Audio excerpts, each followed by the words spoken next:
What I aimed to do with this was to answer a few questions.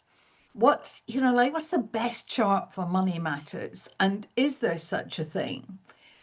And I wanted to address the thing of which planets and house placements are luckier than others.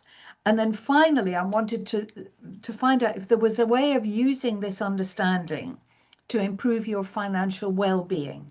And that's my goal this afternoon, actually, is to improve everybody's financial well-being, because money is just a form of energy. And I know Rod's just said that, there's going to be somebody talking about health and things, but my experience has been that when people are short of money, they're very often showing signs of dis-ease at other levels as well. And very often they are quite poorly.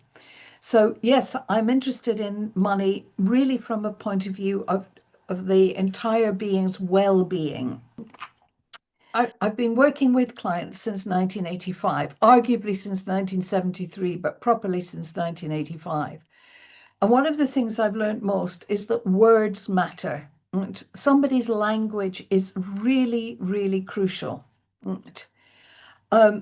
And that comes from usually from the moon placement.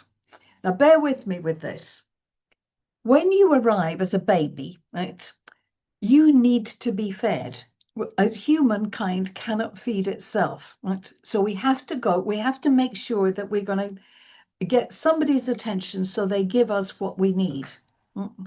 But of course, this brings up the whole question of which house do you use?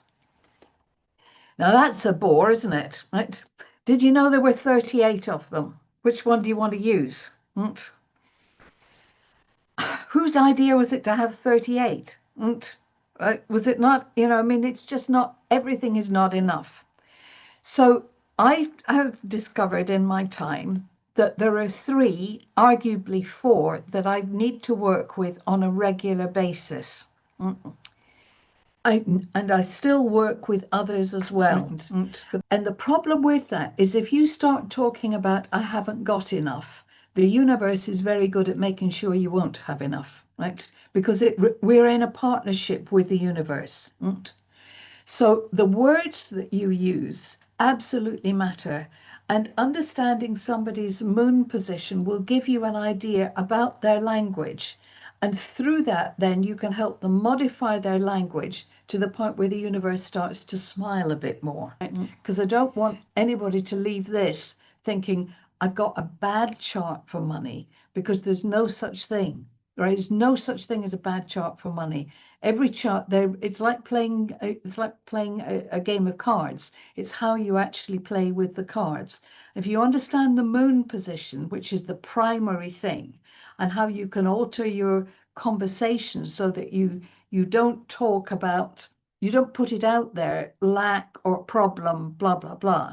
You start to ease the pressure, right? That doesn't mean that you get into Pollyanna land, because that's silly too.